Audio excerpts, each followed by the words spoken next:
खालापूर येथे शेतकरी कामगार पक्षाचे नेते तथा माजी आमदार जयंत पाटील यांच्या हस्ते विश्वरत्न डॉक्टर बाबासाहेब आंबेडकर नवीन पूर्णाकृती पुतळ्याचे अनावरण करण्यात आले।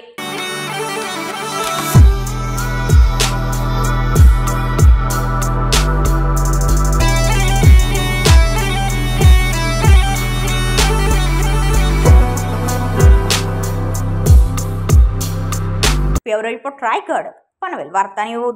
आपल्या परिसरातील बातम्या आमच्यापर्यंत पोहोचवण्यासाठी स्क्रीनवर दिलेल्या क्रमांकावर संपर्क साधू शकता। दूरध्वनी क्रमांक 8652414343।